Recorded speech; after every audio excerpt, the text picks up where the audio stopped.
para a glória de Deus Pai Todo-Poderoso,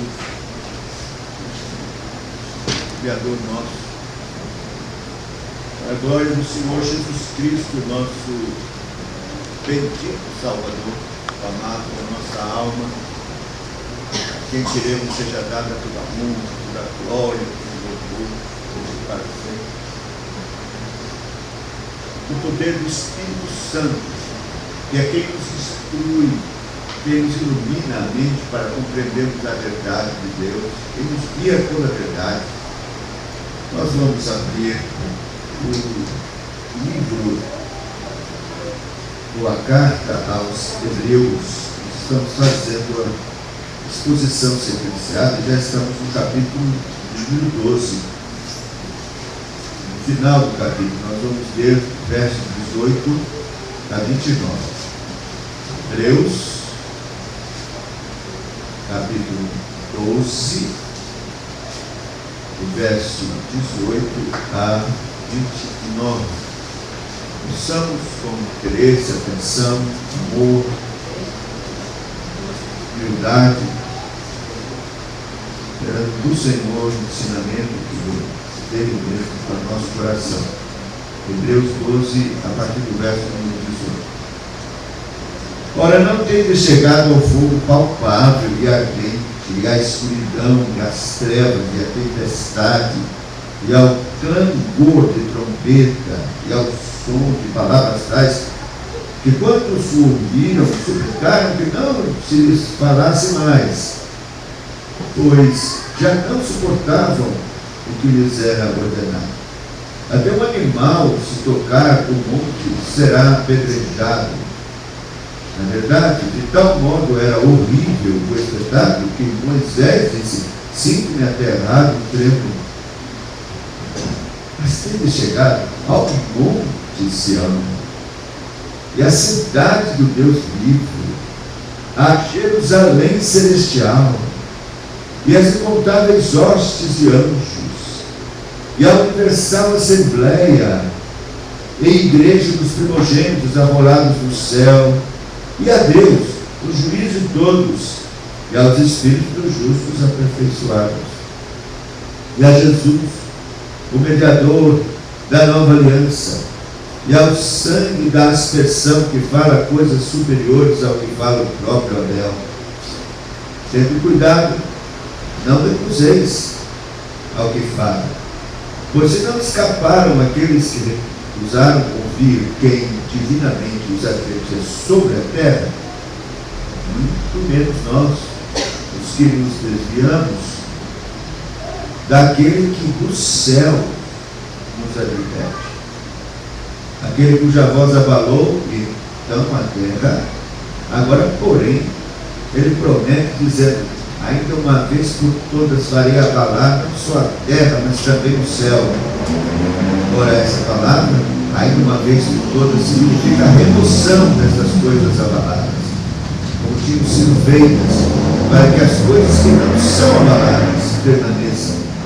Por isso, recebendo nós um reino inabalável, retenhamos a graça, pela qual servamos a Deus de modo agradável, com reverência e santo temor, porque o nosso Deus é fogo consumidor. Que Deus tenha misericórdia de nós e queremos abençoar. Vamos louvar a Deus. Senhor, livremente nos prostramos diante de Ti em oração.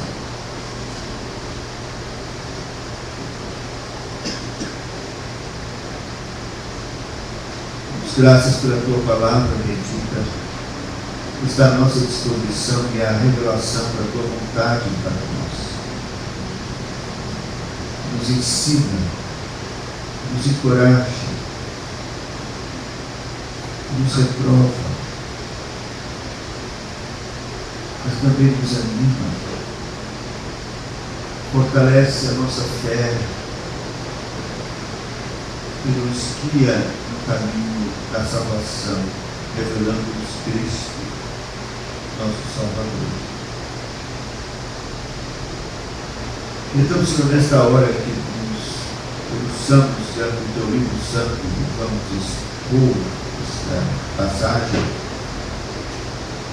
Rogamos, Senhor, ajuda do teu Espírito Santo, que Ele nos ilumine, nos guie a toda a verdade, e Ele possa abrir a nossa mente para compreendermos a tua palavra,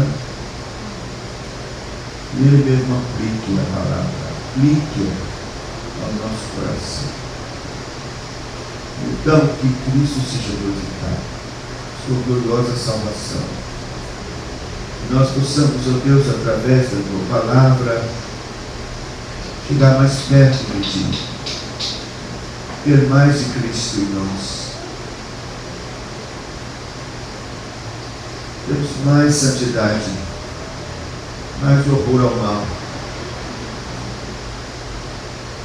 Para o Senhor também através da pregação da palavra, para a comunhão que vamos ter com o sangue precioso, com o corpo precioso do Senhor Jesus Cristo, através da santa comunhão, da santa ceia. Tem compaixão, ajuda-nos, abençoa.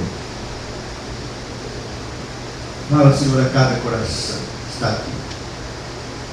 Tem misericórdia, abençoa-nos, visita-nos com pela manifestação do Espírito de poder, Senhor, cada vida e cada coração. Esconde-nos atrás da cruz de Cristo, que Ele, somente Ele, seja exaltado, glorificado.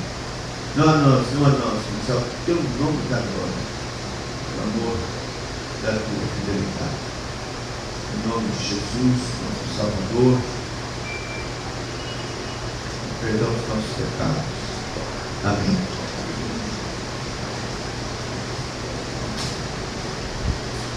Os irmãos têm acompanhado a exposição, já perceberam que em cada momento, o propósito do apóstolo escrevendo esta carta aos Hebreus é encorajando-os para que eles não deixem a fé cristã, não queiram voltar para o judaísmo. E ele usou várias argumentações para exaltar Cristo acima de Moisés, acima de tudo e de todos, dos anjos, e mostrar que o plano glorioso de Deus se cumpriu em Cristo, e portanto essa dispensação antiga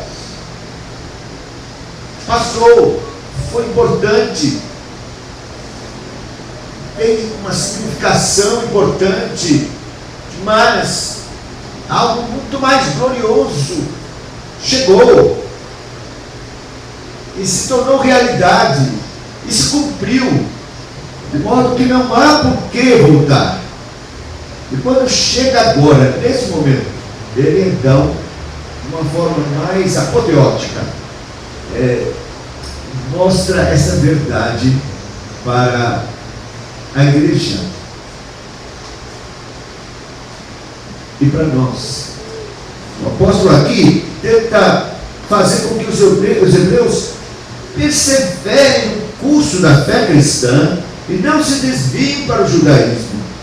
Isso ele faz mostrando quanto o estado da igreja no Evangelho difere daquela igreja judaica.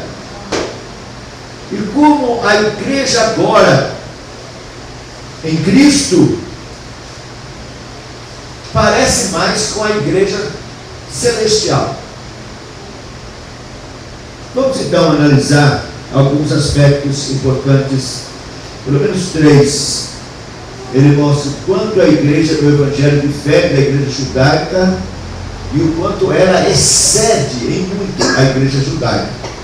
Segundo, ele mostra quanto a igreja do Evangelho representa a igreja triunfante no céu e que há uma comunicação existente entre uma e outra. E em terceiro lugar, mostra que por tudo isso não podemos recusar aquele que fala dos céus. Vamos então começar primeiro mostrando o quanto a igreja do Evangelho difere da igreja judaica e o quanto ela excede. Ele faz então um confronto entre as duas, para ficar bem evidente o que era uma, o que é a outra, que é agora a igreja. Ele começa mostrando primeiro que a igreja no Antigo Testamento, as coisas eram mais palpáveis. Por exemplo, o verso 18 diz assim: ora, não tendo chegado ao fogo palpável e ardente. Isto é, o monte Sinai que estava fumegando era palpável. Então nós percebemos que o primeiro estágio da igreja no Antigo Testamento era o estágio mais grotesco, palpável, no sentido de que era necessário que essas coisas acontecessem assim, de forma mais grotesca, porque o povo incrédulo precisava disso. É assim que, por exemplo, Calvino se refere à igreja na sua infância, quando algumas coisas foram adicionadas por Deus mesmo para ajudá-la nessa fase. Então, é como você está construindo alguma coisa que ainda não tem muita consistência, e você então precisa dos andaimes e precisa das escoras, você precisa disso nesse estágio da construção.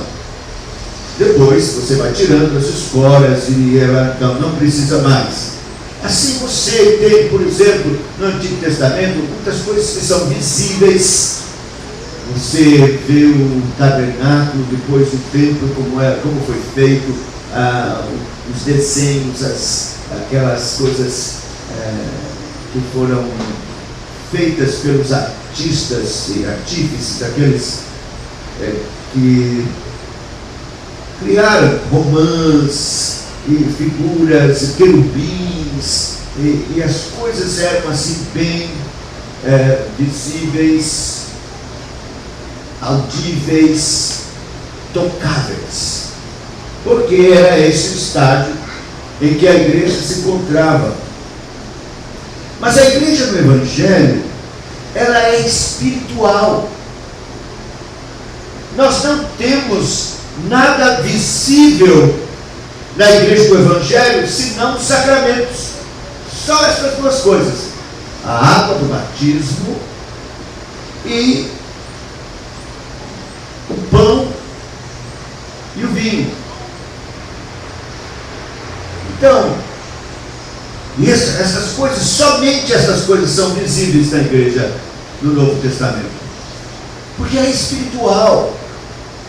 Nós não damos por vista, mas pelo que cremos, de modo que essa é a característica da igreja. E você tem que entender que é infinitamente superior andar pela fé do que andar pelo que vemos. O Senhor disse para Tomé: porque viste, creste, Tomé. Mais bem-aventurados são os que não viram e creram. Então, a igreja no Novo Testamento, ela é espiritual e não visível. Ela anda pela fé e não por tocar. Mas o Monte Sinai era tocável, o fogo palpável e ardente. A segunda coisa, ela se caracterizava pelo que era externo e terreno. E, por exemplo, aqui diz que havia fogo ardente, escuridão, trevas, tempestade. Também é dito que havia sombras e tipos. Essas coisas são estágios pobres, escuridão, sombras, as coisas não eram totalmente claras, não é? E havia um aspecto sombrio, uma expectativa. Cristo ainda não havia chegado, e então você está convivendo com tipos, sombras. Meus irmãos, se você comparar a sombra com a pessoa, talvez seja melhor assim entender. Quando o sol está batendo bem baixo, a sombra se adianta, não é? Ela fica assim, bem assim, na frente.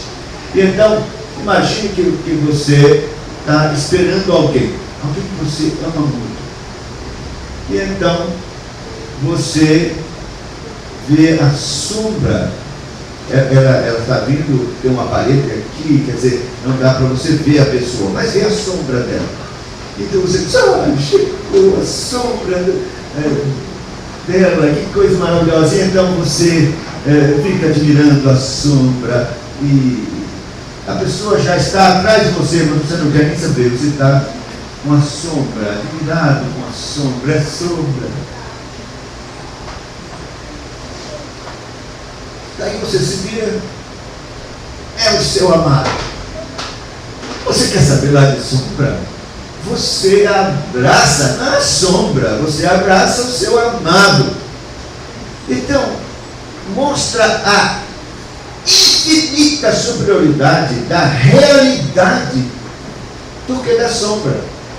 Então, o autor está mostrando como é que você quer voltar para a sombra quando o amado já chegou, quando ele está aqui.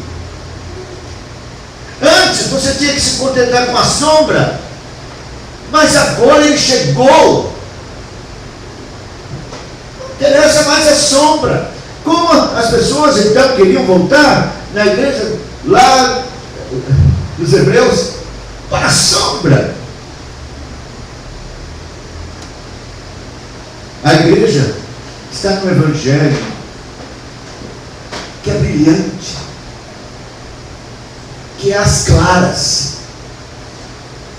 Cristo está presente, é o sol nascente, e que brilha em nossos corações. Então, ele faz esta comparação, mostrando como é infinitamente maior e melhor a condição da igreja agora no Novo Testamento. Era uma dispensação aterrorizante, porque ele diz assim: fogo ardente, trevas, tempestade, clangor de trombeta, som de palavras tais, que suplicavam os que ouviram essas palavras, esses trovões, que não lhes falassem mais. Já não suportavam o que lhes era ordenado. Até Moisés dá o testemunho dele, dizendo: sinto-me aterrado e tremo. Imagine. Então, era algo aterrorizante, trovões, relâmpagos, sons de trombeta, palavra direta de Deus, amedrontadora, entregando a lei. E meus irmãos, a lei é maravilhosa, agora em Cristo Jesus. Quando você olha os 10 mandamentos, é doce você ouvir os 10 mandamentos: não terás outros deuses diante de mim.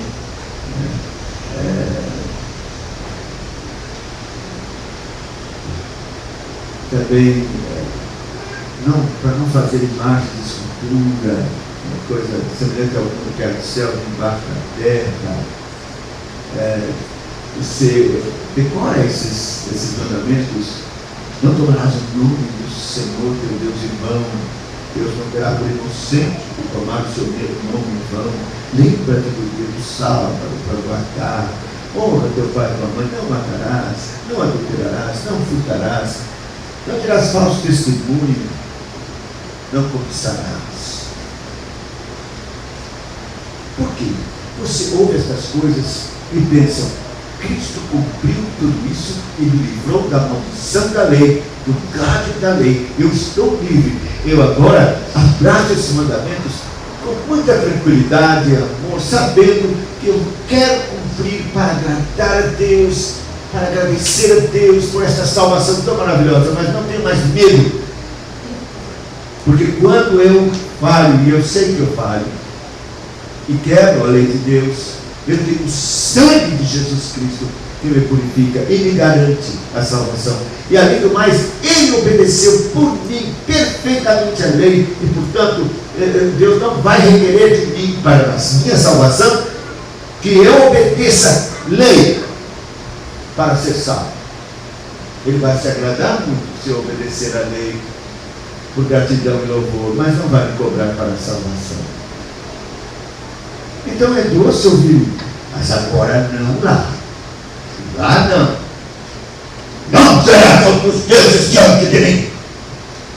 Você está lá no Sinai. Você está ouvindo Deus falando: não farás para ti imagem de escultura. A voz terrível, e você sabendo que não pode fazer, e que portanto é ameaçador. A lei não é algo doce que você pode fazer para seu deleite. A lei agora é uma ameaça. E assim eles ouviram. Foi assim, nesse terror. Em outras palavras, eles ficaram amedrontados, porque eles tinham que correr para sacrificar, e sacrificar, e sacrificar, e mesmo assim sabendo que o sangue de touros, e de bodes, e de carneiros não pode tirar pecado. Adia a justificação, apontando para Cristo.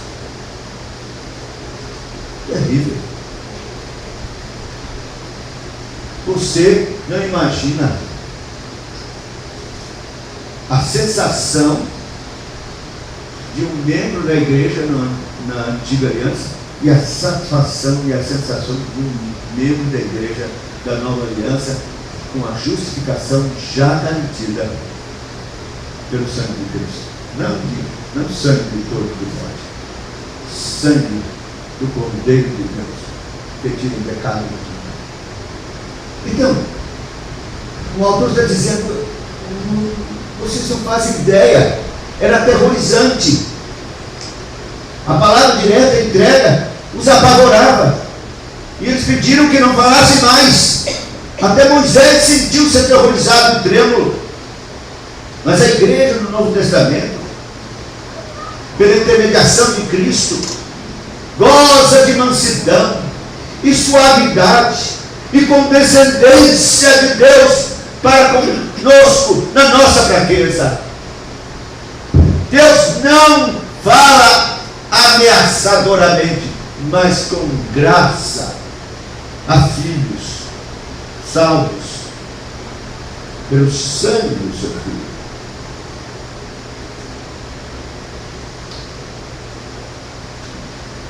Era uma dispensação limitada. Só Moisés e Arão podiam se aproximar. Ninguém deveria tocar. Até animal, se tocasse no monte, seria morto. Ninguém. Só Moisés e Arão subiram ao monte. O povo não tinha esse acesso de forma alguma. E nem estavam querendo, nem imaginando pensar se aproximar daquele monte, ou se aproximar de Deus. Agora, todos nós temos acesso com ousadia a Deus, pela mediação de Cristo,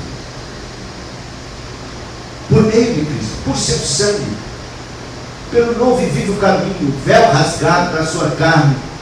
Você pode entrar com confiança até o trono da graça. É como subir o monte e estar diante daquele que é terrível, troveja, santo, mas para os seus filhos, gracioso e bondoso, porque eles recebem em Cristo Jesus. Você tem acesso à presença de Deus. É mais do que subir no Sinai, fumegando, entrar na presença de Deus, no Santo dos Santos, onde Ele está sentado no seu trono, para orar e buscá-lo. Não é maravilhoso? Não é só Arão e nem só Moisés. Todo o povo é sacerdote. Todo o povo tem acesso à presença de Deus. Isso é um privilégio glorioso. Como trocar? Como querer voltar?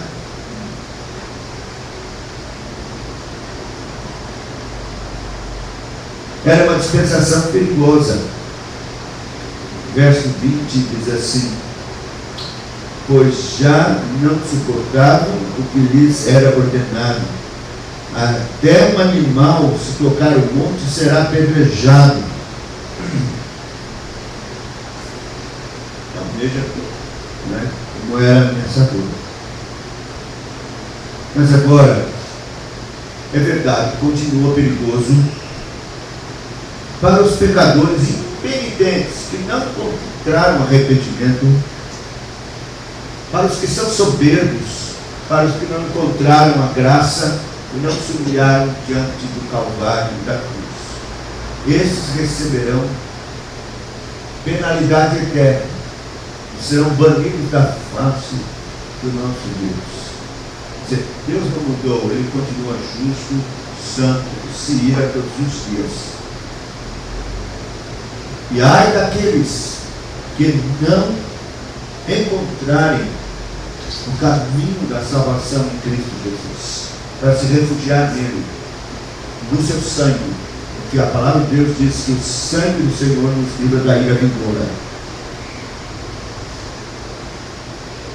Mas para nós que estamos justificados, cobertos com a justiça de Cristo, não há perigo algum, nenhuma ameaça, só graça, misericórdia, convite de amor da parte de Deus. Bom, meus irmãos, é infinitamente superior pertencer à igreja do Senhor na nova dispensação em Cristo. Talvez você pergunte, mas pastor, então, como eram os crentes verdadeiros na antiga aliança? Eles então viviam tristes, em sobressalto, angustiados? Não, não é assim. Eles confiavam no sacrifício que era feito, que o Senhor ordenava que se fizesse, na propiciação do sangue que era derramado ali e que falava de coisas superiores, inclusive a palavra de Cristo, do seu sangue. E eles também eram justificados pela graça mediante a fé no Messias que havia de vir, e tinham alegria, gozo, paz no coração. Mas nós devemos saber, entender que não é em toda a plenitude. E mesmo o entendimento da revelação era ainda não total. Então, nós não podemos comparar com o gozo que temos com toda a revelação já completa nas nossas mãos, e enxergando com a luz agora de Cristo a glória da salvação e da recompensa, da obra de Cristo a nosso favor. Mas claro que os santos tinham alegria, contudo era num cenário ameaçador. Imagina, Moisés, que é considerado o pináculo, o ápice da espiritualidade no Velho Testamento, um homem que tinha o privilégio de falar face a face com Deus. Sinto-me aterrado e trêmulo. Então, veja que era algo glorioso, de um lado, porque eram salvos, aqueles que eram santos e salvos pela graça, tinham alegria da salvação. O próprio salmista, Davi, não tinha alegria da salvação, tinha alegria da salvação. Então, mas era um cenário lançador. Que privilégio nós temos! Que bênção, que gozo, que paz. A segunda coisa, o autor então mostra o quanto a igreja no Evangelho representa a igreja triunfante no céu e que há uma comunicação existente entre uma e outra. Esse é, de fato, um texto enigmático. Nós não podemos compreender plenamente as coisas que estão aqui, mas, meus irmãos, o que o autor quer dizer é que há uma afinidade, uma identificação da igreja do Senhor aqui com a igreja triunfante. Talvez o que a nossa confissão de fé ensina sobre igreja invisível nos ajude a compreender melhor. O que é igreja invisível e igreja visível? A igreja, vamos começar com visível. A igreja visível é esta aqui, olha. Eu estou olhando daqui no púlpito, estou vendo a igreja visível. Igreja visível é a que nós podemos enxergar. Eu estou vendo você, você me vê, você olha para trás, vê o seu irmão. Essa é a igreja visível, é essa que está aqui, que você está vendo agora. Qual a igreja invisível? A igreja invisível só é dos salvos que tem os seus nomes escritos no livro da vida. Ela está aqui, mas você não pode ver. E está no céu. Todos os que morreram salvos pertencem à igreja invisível. Ela está no céu. Então, se você é salvo pela graça de Deus, seu nome está escrito no livro da vida, você pertence à igreja invisível. Por que é invisível? Porque só Deus mesmo sabe aqueles que de fato estão salvos. A gente suspeita, a gente tem uma boa probabilidade de dizer: olha, esse irmão é tão piedoso, com certeza ele faz parte da igreja invisível. Mas não podemos dizer 100%, porque só Deus conhece o coração, né? Jesus diz: pelos frutos os conhecereis. Quer dizer, quando a gente vê os frutos da vida de Cristo no irmão, a gente então tem mais probabilidade de acertar dizendo: este aí pertence à igreja invisível de fato. Mas só Deus conhece, por isso chamamos invisível. Então, compreendendo isso, nós vamos entender que essa igreja que nós temos aqui, a igreja invisível que está aqui, que eu não posso apontar e dizer: você é, você não é, não posso. Está aqui, Deus sabe. Essa igreja aqui é membro, tem seu nome escrito na igreja que está nos céus. Por isso é a mesma igreja. Nós fazemos parte, estamos ligados no mesmo Espírito. Ela é chamada Monte Sião, a Jerusalém celestial, que é livre. Veja, ela diz assim: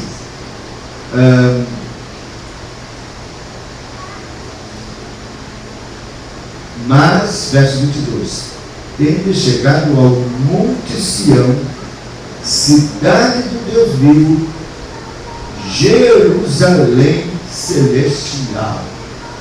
A igreja, vamos chamar invisível, do Senhor é Sião, tem esse nome, Sião, cidade do Deus vivo, Jerusalém celestial. Se você realmente é salvo, foi chamado pela graça de Deus, convertido, transformado, justificado, feito filho de Deus, pode clamar Abba Pai. Você foi batizado pelo Espírito Santo na igreja que é Sião, que tem o nome Igreja do Deus Vivo, Jerusalém celestial. Você faz parte da igreja de Cristo, a igreja do Senhor, a igreja que é Jerusalém celestial. Em Gálatas, no capítulo 4, versículo 24, nós temos aqui, o apóstolo Paulo fala da diferença daqueles que são verdadeiramente libertos. Essas coisas são alegóricas. Ele está falando de duas alianças, Sara e Agar. Essas coisas são alegóricas, porque essas mulheres são duas alianças. Uma, na verdade, se refere ao Monte Sinai, que gera para a escravidão. Esta é Agar. Ora, Agar é o Monte Sinai, na Arábia, e corresponde a Jerusalém atual, que está na escravidão com seus filhos. Mas a Jerusalém lá de cima é livre, a qual é nossa mãe. Então, você faz parte a Jerusalém, a igreja chamada Jerusalém Celestial, da livre, e não o Monte Sinai da escrava.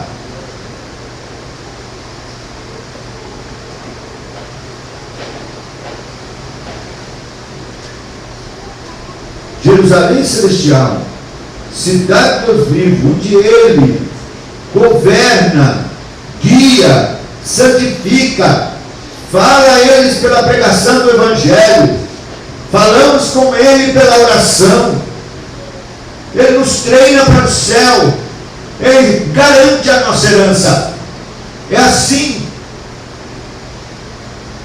que vivem os que fazem parte da igreja Jerusalém Celestial, igreja de Deus vivo, Sião, bendita Sião, a igreja do Deus vivo.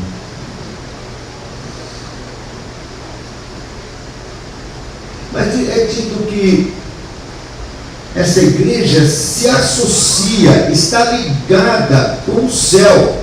Veja, o texto diz assim: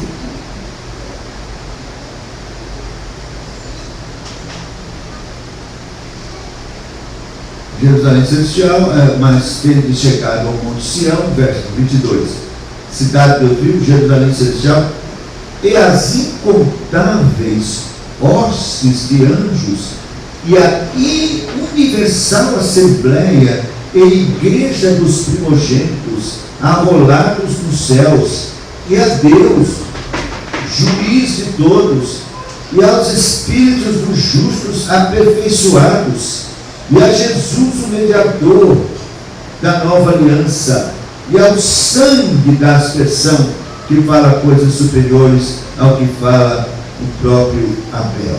Veja que coisa extraordinária. Há uma conexão misteriosa entre a igreja do Senhor, do Deus vivo, a Jerusalém Celestial, que está aqui na terra, com a Jerusalém Celestial, quer dizer, do céu mesmo. Há uma conexão. Os anjos estão presentes. nós estamos aqui reunidos como igreja, iniciamos este culto, invocamos a presença do Deus triuno, iniciamos com a leitura do salmo, cantamos os salmos, ouvimos a leitura da palavra de Deus, o culto começou, a assembleia está reunida, aqui está a igreja do Deus vivo, aqui está a igreja, a nova, a Jerusalém celestial, aqui está a Sião. E meus irmãos, há uma conexão, porque nós chegamos, está dizendo, tendes chegado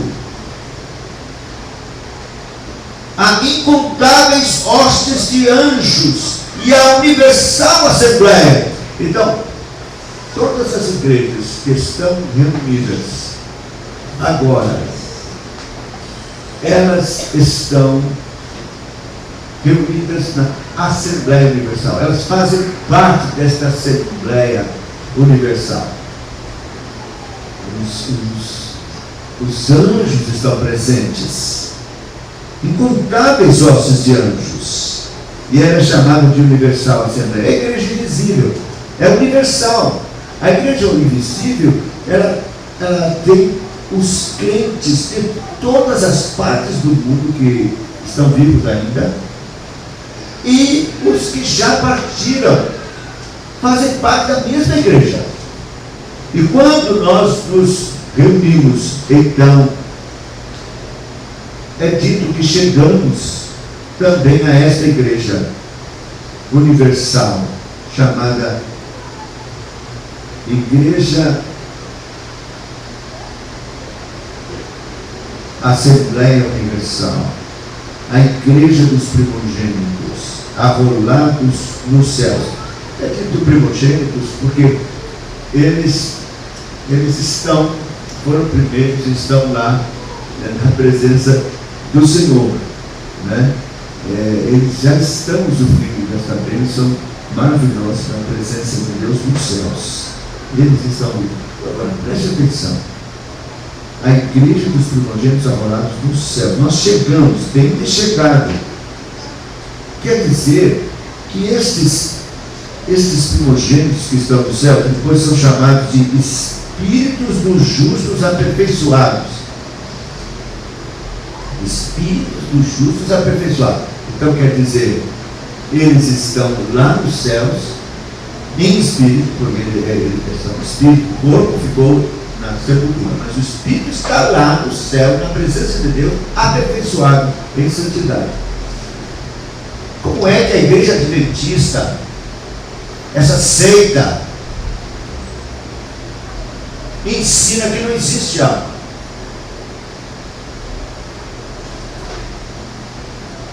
Ela ensina que quando você morre, acabou. Você fica na memória de Deus. Não existe alma. Alma nenhuma sobe à presença de Deus e nem vai ao inferno, porque o inferno não existe, eles ensinam. Eles negam a palavra de Deus.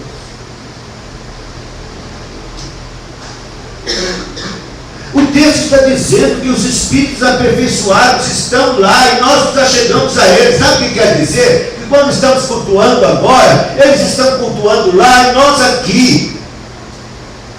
Eles estão vivos, eles estão conscientes, eles estão adorando a Deus e nós aqui. Esse texto, portanto, acaba com essa proposta adventista que nega a existência da alma.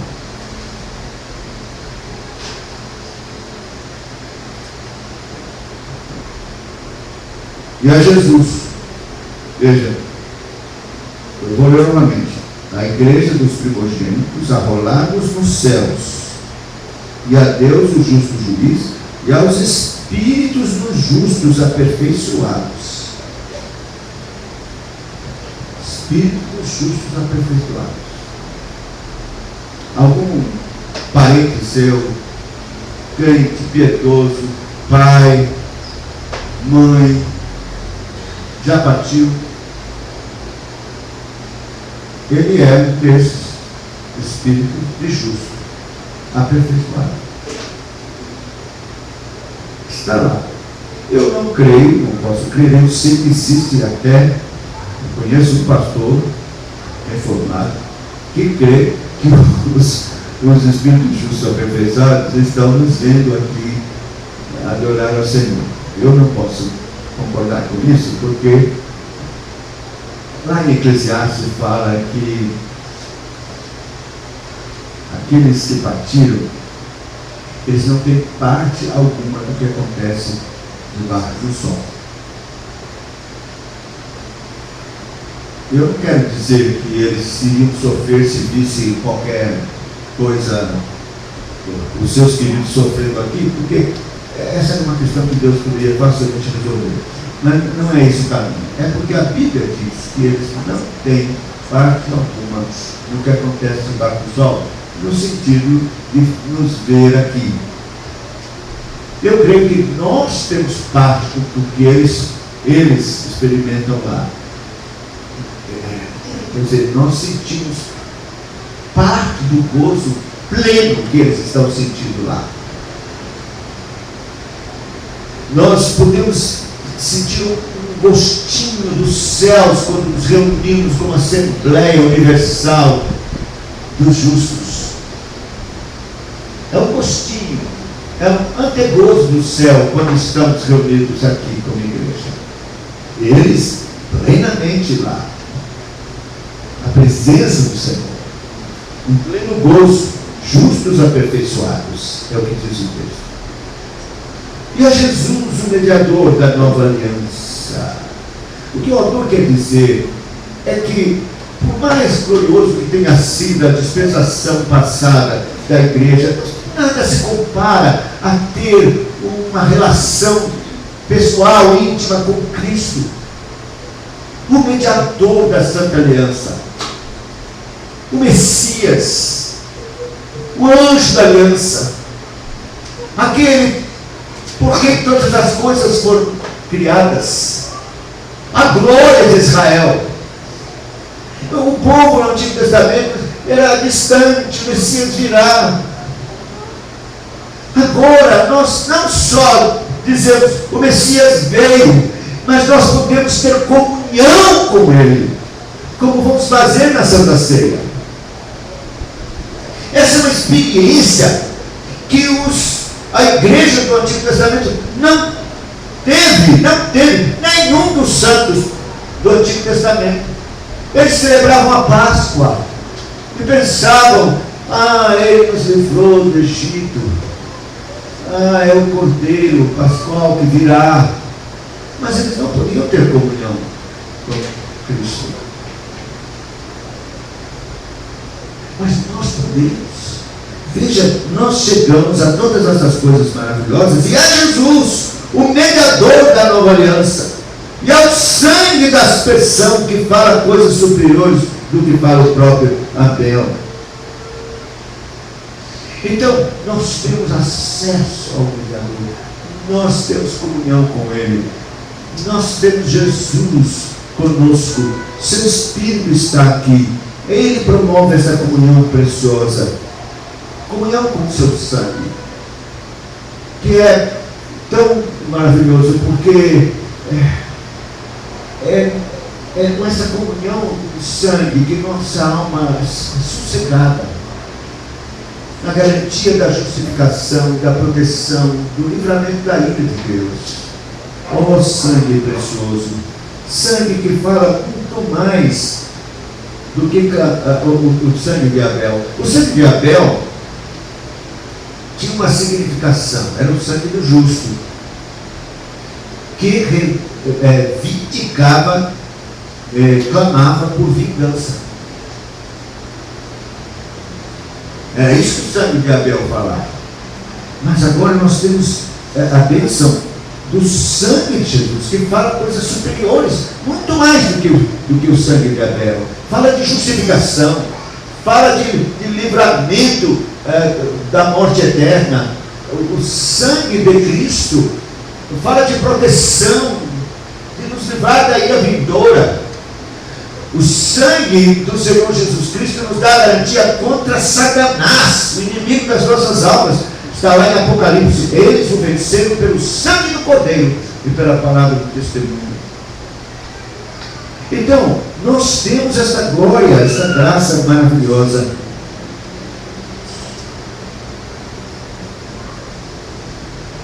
De termos comunhão com Cristo e com seu sangue. Infinitamente superior. Você não vê, mas os anjos estão aqui. É interessante que 1 Coríntios, capítulo 11, versículo 3, fala que as mulheres tinham que usar véu por causa dos anjos, diz lá o texto. Por causa dos anjos. Então os anjos estão presentes na nossa Assembleia. E elas deveriam mostrar submissão à autoridade, usando o véu. Isso é um testemunho para os anjos.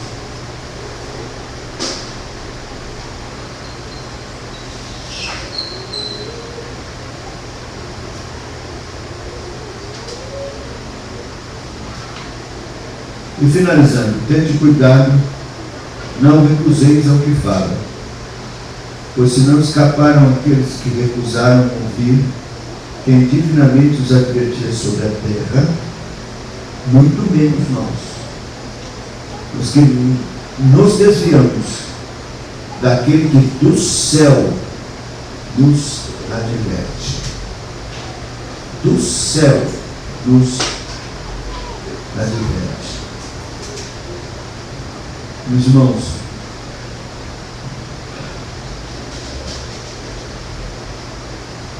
não podemos recusar o que fala, porque ele fala de maneira mais excelente. Deus agora fala de maneira mais excelente. A palavra de Deus não vem da terra, mas do céu. Ele está sentado no seu trono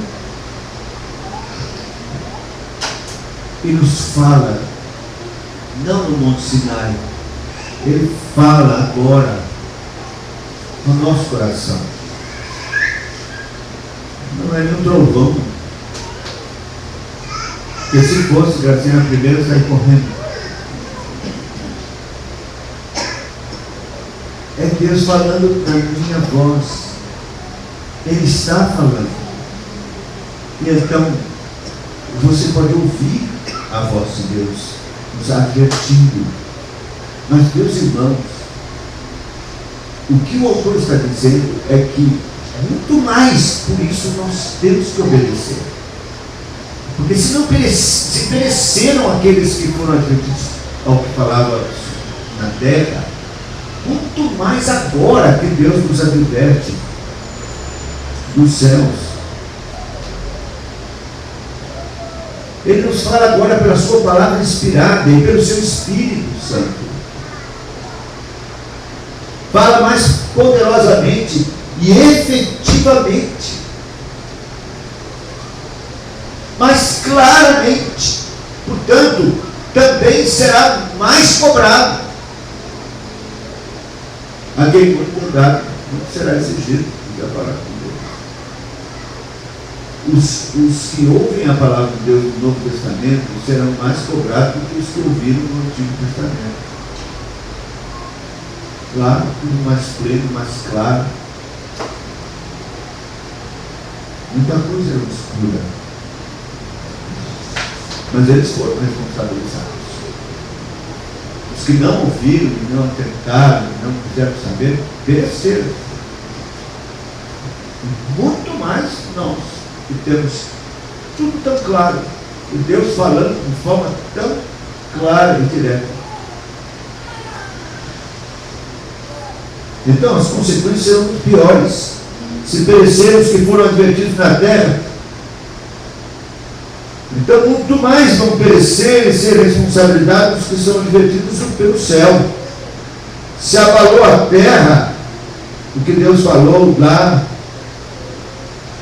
vai abalar muito mais agora. O que quer dizer isso? Juízo. Juízo.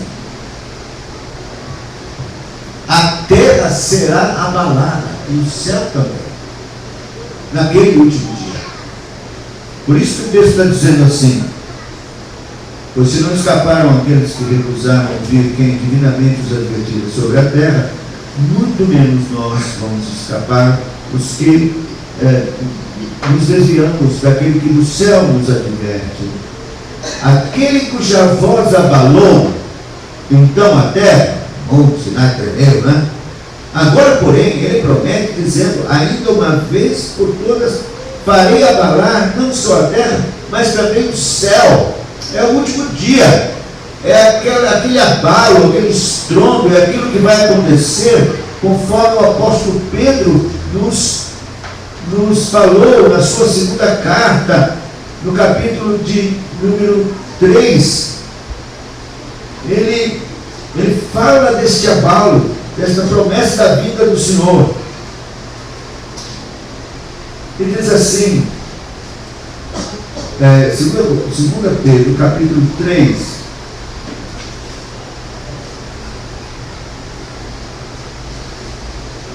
verso 7. Ora, os céus que agora existem e a terra, pela mesma palavra, têm sido entesourados para fogo, estando reservados para o dia do juízo e a destruição dos homens ímpios.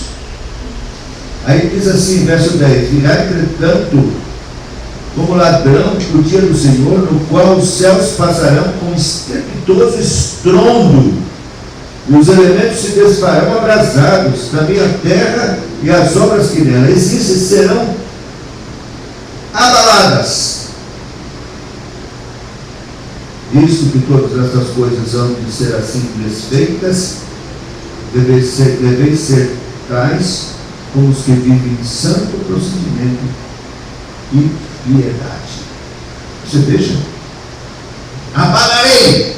Ele está dizendo: ainda uma vez por todas farei abalar, não só a terra, mas também o céu. Então, olha, essa palavra, ainda uma vez por todas, significa a remoção dessas coisas abaladas. As coisas da terra vão ser removidas, para que as coisas que não são abaladas permaneçam. As coisas espirituais, essas permanecem. Pensar nas coisas que são em cima, não nas coisas que são aqui da terra. Porque tudo passa e vai ser abalado e vai acabar, mas as coisas que são em cima permanecem. Por isso, recebendo nós um reino inabalável, retenhamos a graça pela qual sirvamos a Deus de modo agradável, com reverência, santo temor, porque o nosso Deus é fogo consumidor. Veja que ele termina o capítulo dizendo: é o mesmo Deus. É o mesmo Deus. É o mesmo Deus terrível. É o mesmo Deus vingador. É o mesmo Deus que é fogo consumidor. Por isso, devemos servir a Deus com santo temor, reverência e de modo agradável. Essas duas palavrinhas são importantes que eu quero concluir. Santo temor. Sempre quando você vier para a igreja, venha sabendo que você vai estar na presença do Deus Todo-Poderoso. Ele está aqui, ele se manifesta aqui. E então, guarda o teu pé quando entrares na casa do Senhor teu Deus. Cuidado. Devemos ter reverência. Tem gente que vem para a igreja com o espírito como quem vai para uma festa, um circo, coisa parecida, e não vem com temor. Mesmo quando você chega e encontra seu irmão que faz tempo que você não vê, não via, com alegria, você o abraça, mas cuidado. Estamos no dia do Senhor, na casa do Senhor, vamos daqui a pouco entrar em comunhão com Ele, no culto sagrado. Sem temor, é preciso reverência. Qual é a sua postura aqui na casa do Senhor? É muito importante. Nós vamos contra as criancinhas. Elas têm que estar na casa do Senhor e vão fazer a baguncinha. Vão gritar, tá? Os pais vão sempre tocar. Sim, a gente já sabe que vai ter um pedido outro. Sabe? Os pais estão ensinando isso, eles estão aprendendo. E você nota que vai melhorando. Quem acompanha, né? Paulinho já melhorou muito. Né? E as outras, elas vão melhorando. Quanto mais novinhas, mais difícil. Mas a gente sabe que esse é o desconto. É preferível que elas estejam aqui, que a gente ouça os gritinhos de vez em quando delas, mas elas estão na presença do Senhor, mas você não. Reverência. Está na presença do Senhor. Santo temor. Deus vivo está aqui. E segundo, de modo agradável. Como é adorar a Deus de modo agradável? Você tem que saber, agradável a quem? Agradável a você? Se você acha que é servir a Deus de modo agradável a você, aí você não vai fazer o que lhe agrada. Só que está errado. Você tem que servir a Deus de modo agradável a Ele. Você tem que saber o que agrada a Ele. O que agrada a Deus é um culto obediente. É um culto que é feito conforme Ele tem ordenado na palavra de Deus. Qualquer coisa que é acrescentada, ou estranho, ou coisa que as pessoas acrescentam para agradar os visitantes, isso desagrada a Deus. Cuidado, porque Deus é fogo consumidor. Nós temos que servi-lo com santo temor e de modo agradável a Ele. De modo agradável a Ele e santo temor, porque Deus é um fogo consumidor. Que Deus tenha misericórdia de nós e nos abençoe, e a instrução da palavra de Deus pelo Espírito Santo fique no nosso coração. E você saiba que ouviu hoje a ministração dos céus, da parte de Deus. Privilégio, santo e glorioso, mas também uma grande responsabilidade. E atender àquele que nos adverte do céu. Deus nos abençoe. Nós vamos cantar o Salmo de número 23. Sempre cantamos, vamos indo a ser o Senhor.